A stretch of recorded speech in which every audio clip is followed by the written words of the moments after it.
I'm Shar Banerjee, and this is Books That Built Me. I'm an ex-executive turned to leadership coach specializing in people managers. My job is to get people out of their manager headspace and into their leadership growth space.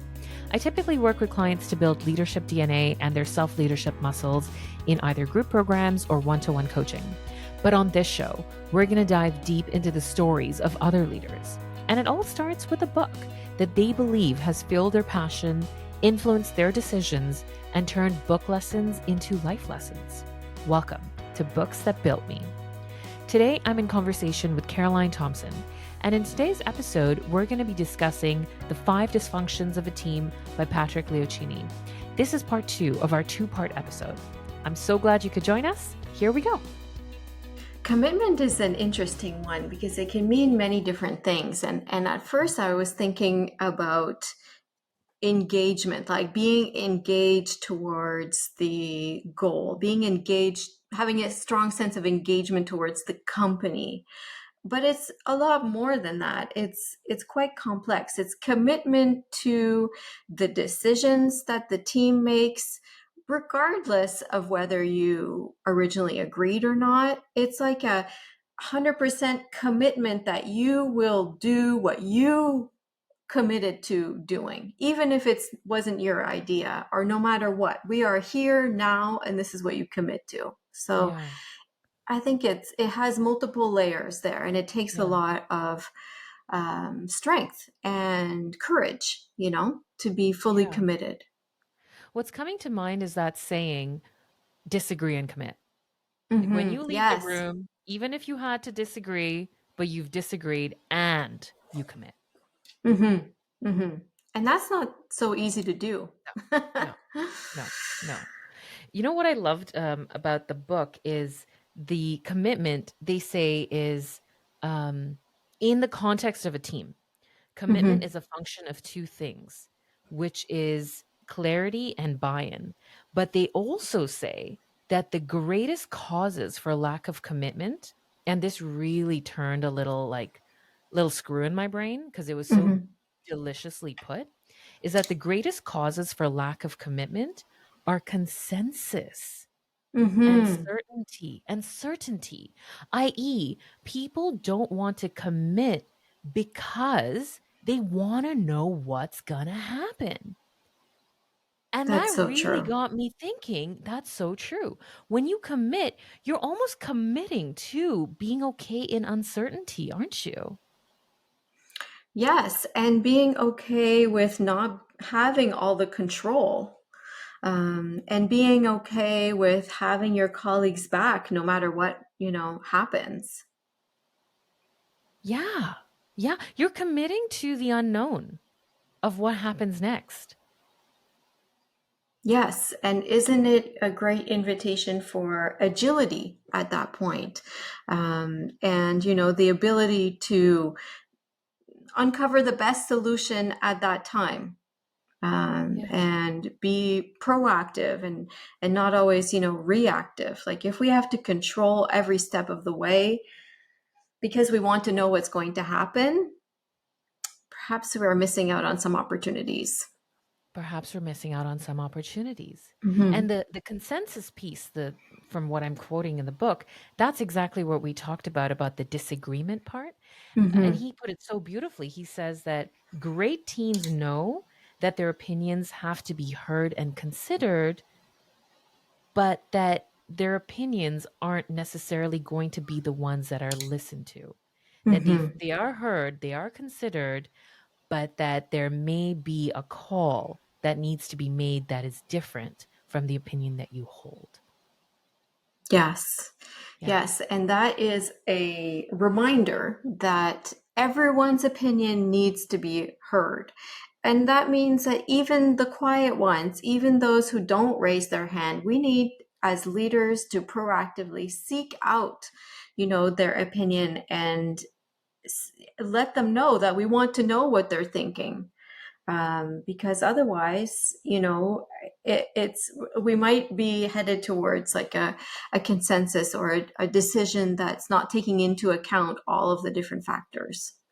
Yes, and he talks about group wisdom. here. Mhm. So Mhm. as you're calling out to the people in the back or the ones who naturally tend to be a bit more reserved and quiet in their opinions, Mhm.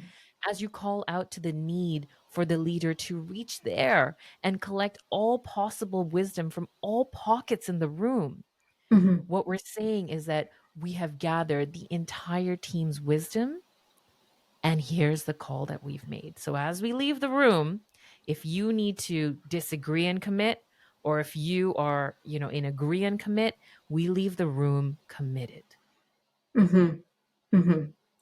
We leave the room committed, and we leave the room knowing exactly what our roles are, what our responsibilities are, and, 100% Yeah. Yeah.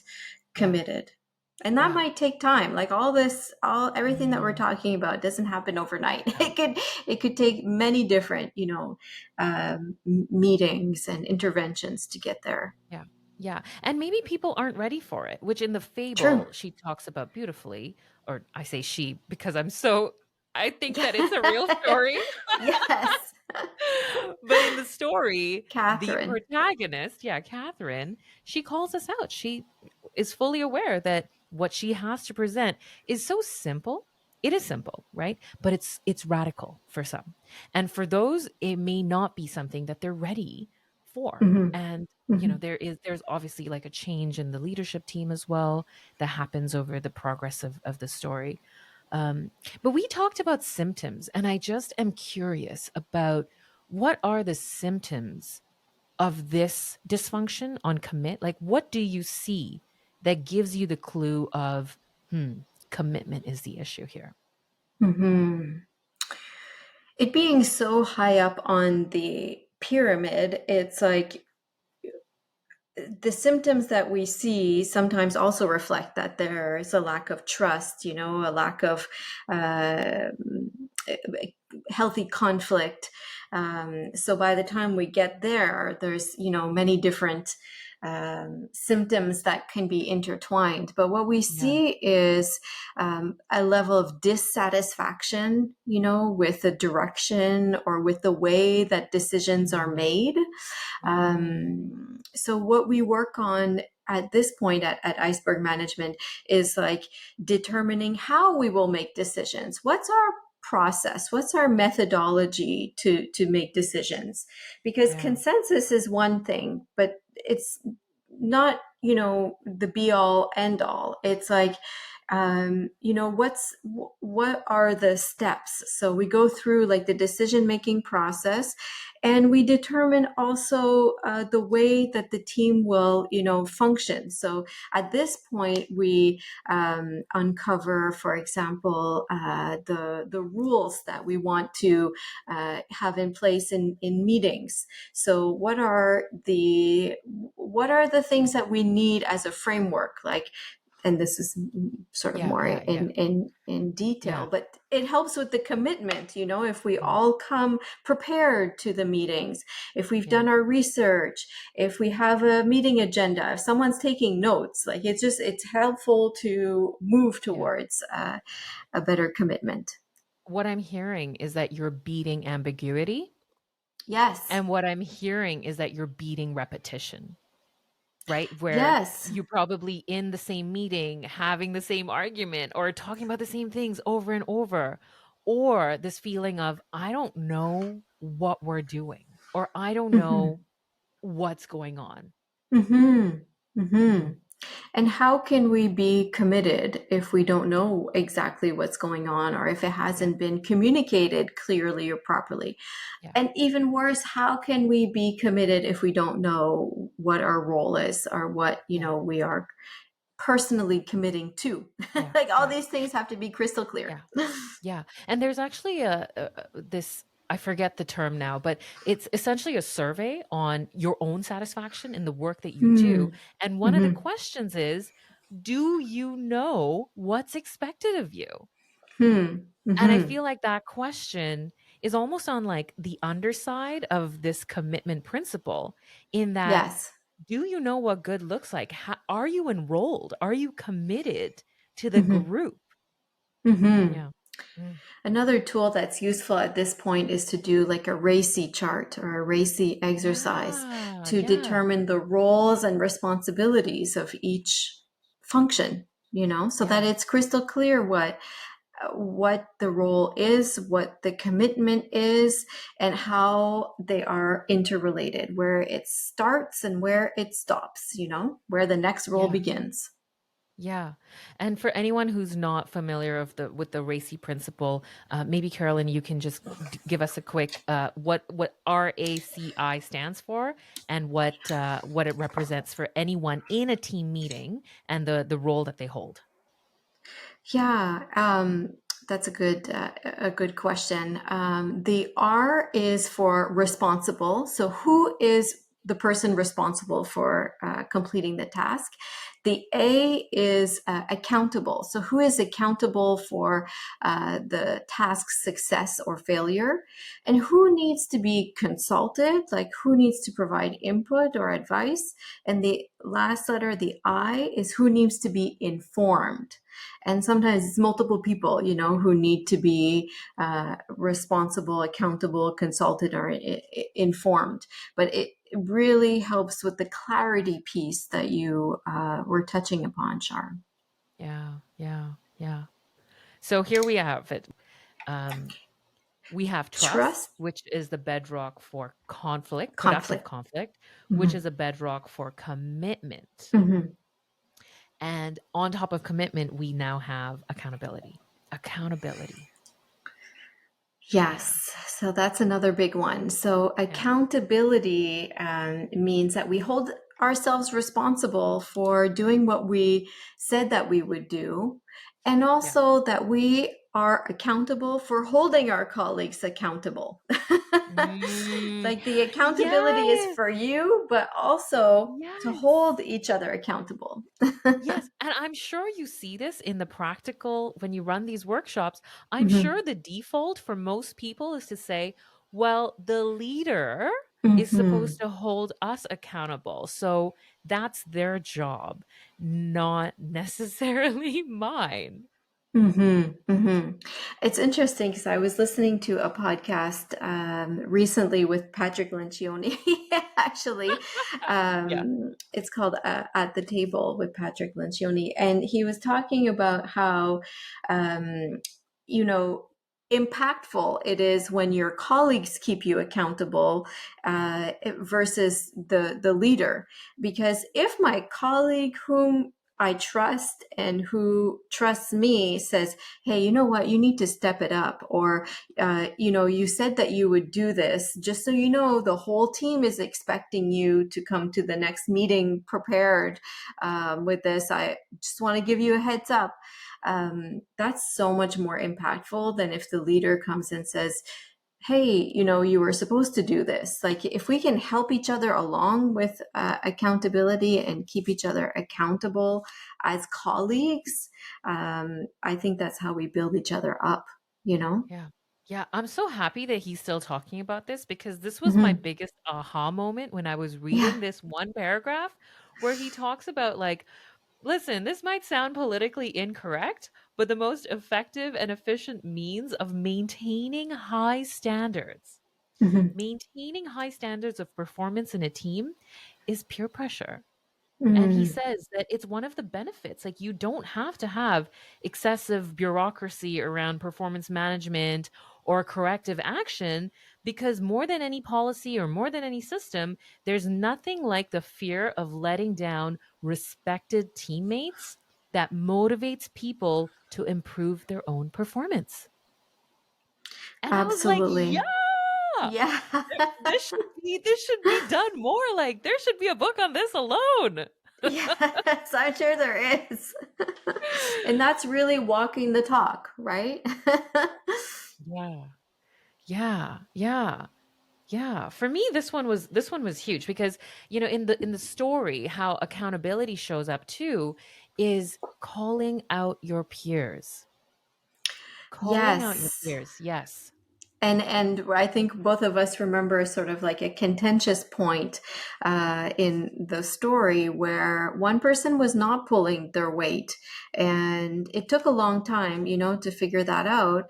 But when it became really evident, there was no other, good answer than to call that person out and to say, "Hey, what's going on here?"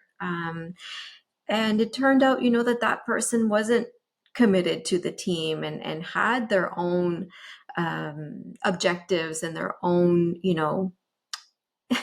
ego, and wanting to be successful on their own. Yeah. For sure. And these again, symptoms, right? Like I love that we Yes. have this word symptoms because you know what to look out for. And from Yes. that story alone, you can hear it. It's where you have mediocrity existing Mm-hmm. without Mm-hmm. intervention. Yes. That's a symptom, right? Where there is a deadline that's not respected, another symptom. Um, Probably some resentment between Yeah, team for members. sure. For sure. Resentment, which affects your motivation, which affects, job satisfaction, Yeah. and how much energy you bring to the job. Yeah. But even as we talk about calling out your peers, that has to be once you've nailed down trust. That has to exist Absolutely. once you're comfortable with productive conflict. That can only be once you decide that, yes, we're all committed. Only then can you truly really lean into accountability and what that can kind of look like between two people. Because it's easy to say, I'm going to bring my results and I'm responsible for me. However, when you get out of the system of you and you're in the system of many, you have to have all of those other pieces supporting you and kind of like you can rest your back on all of these other things that make a great team. Yes. Yes, exactly. Really the building blocks. Yeah. Yeah. Okay, so we're at the tip of the pyramid because this is the last one. All Yeah. right. What's your take on this one? So the tip of the pyramid is about results.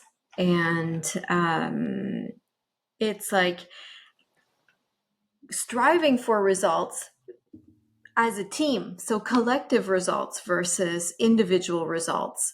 And I think we see this so often that people are motivated by their own, achievements and success. And they think that they are bringing that motivation to the team. However, if the point is not to have the team succeed, but to individually succeed and shine, the results of the team will suffer. And that's what we are seeing here. So the dysfunction is like inattention to results. So that leads me to think to, also not celebrating results, which I think Mhm. is a really important part of being a team member, to celebrate the wins together and to recognize the results.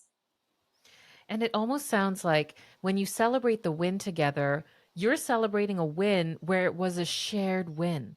And it's an Yes. obvious shared win. So if a company were to say, "Hey, great, um we hit the number that the board set for us." Hmm. Hmm. Does that truly feel like the win?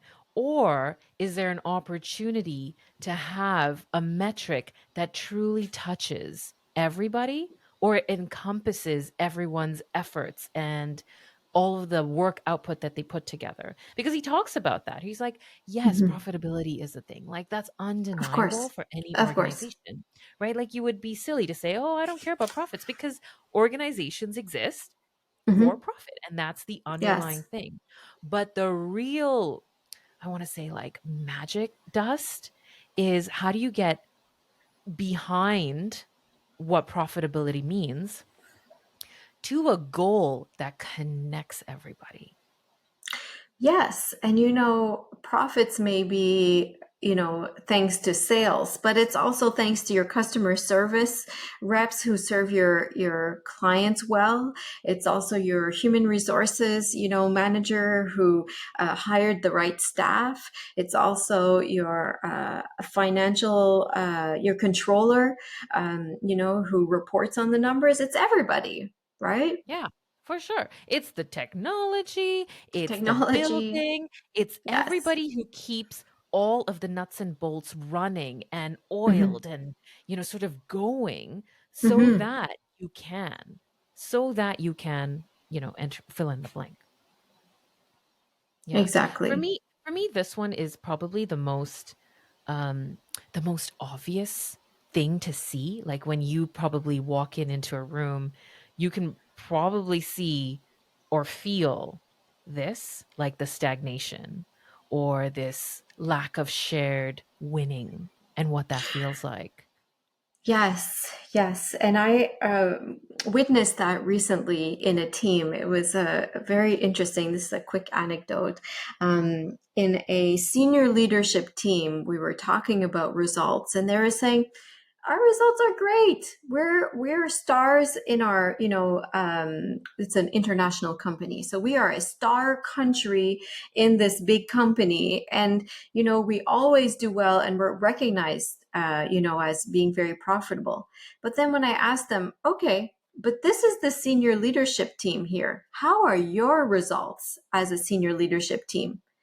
And they all looked at me with blank faces and we realized they are not measuring their results. It's only as a division, like as a company as a whole, and not as a team.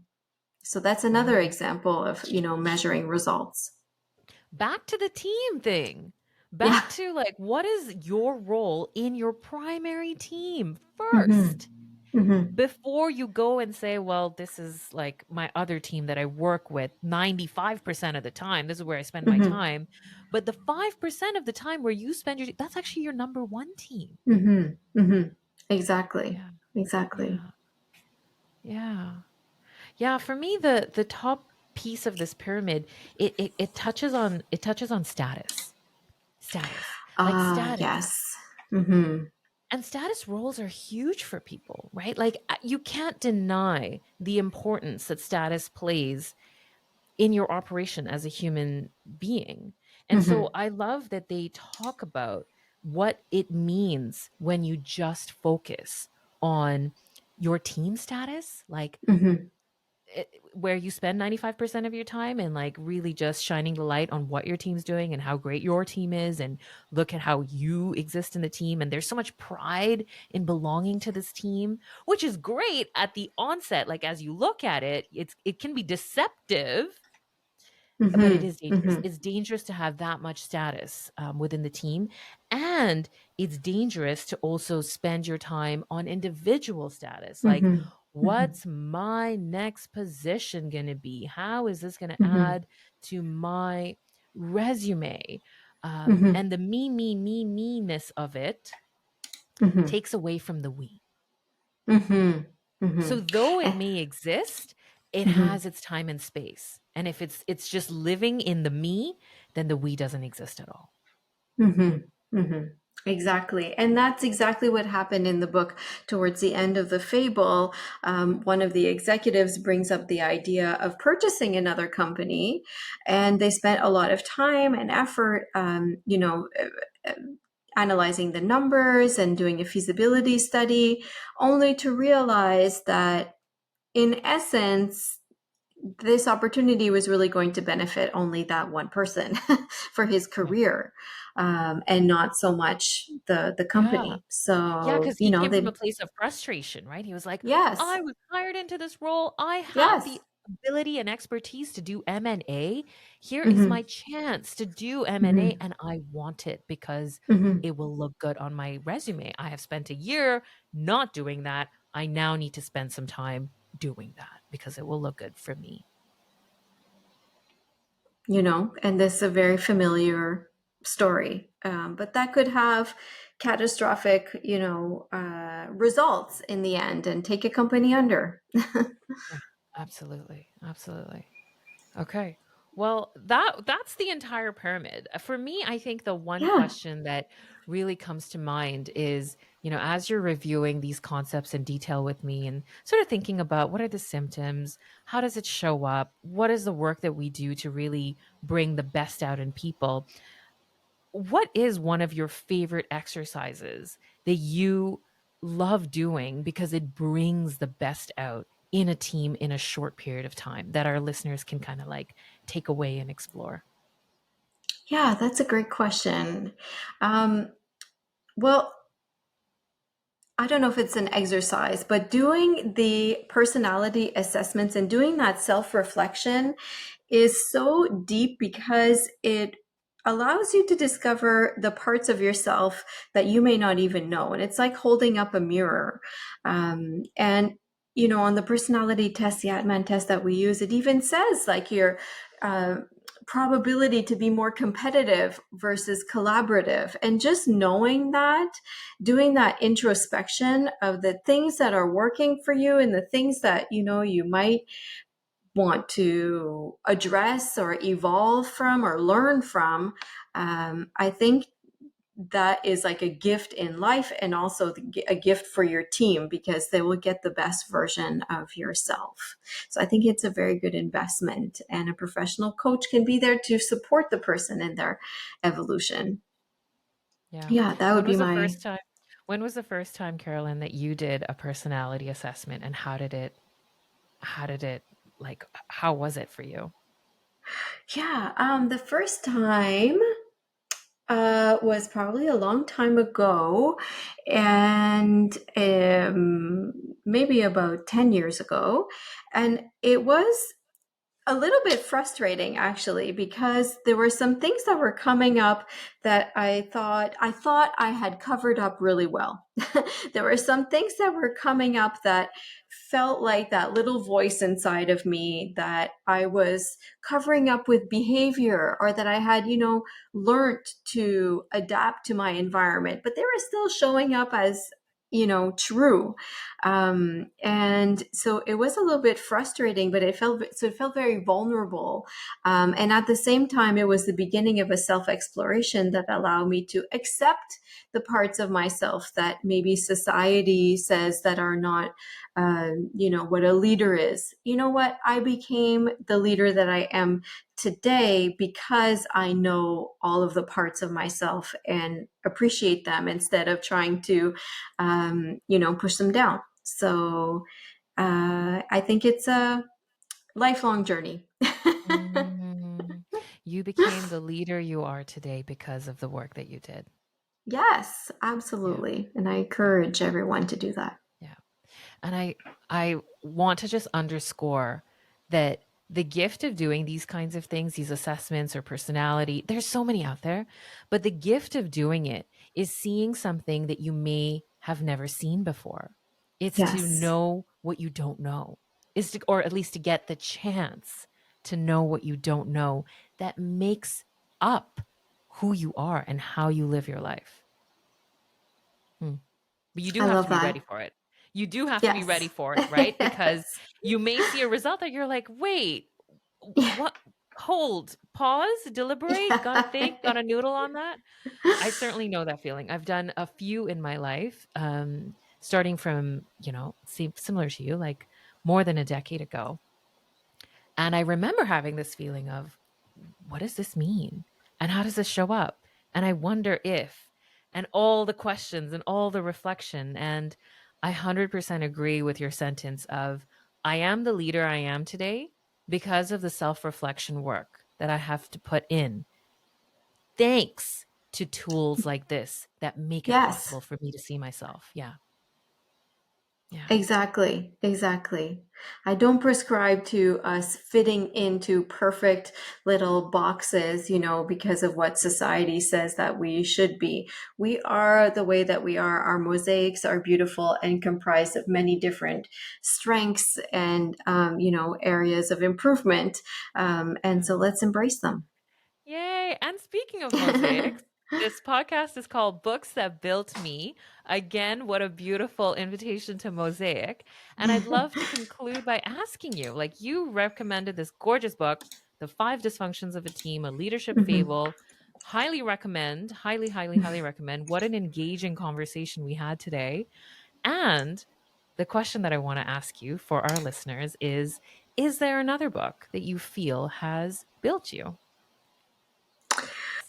That's a great question. And I appreciate it. And now I'm realizing maybe I have something with the number five, but it's a book. The book that I highly recommend is a book called Big Five for Life. It's by John Streletsky, and it's about living your life with purpose, with these five dreams. And it's also around a fable, great storytelling, and it has stuck with me for many years now, and it changed the way that I think about what's important in my life. So Big Five for Mm, Life, I would say. Big Five for Life. Thank you for Yeah. sharing.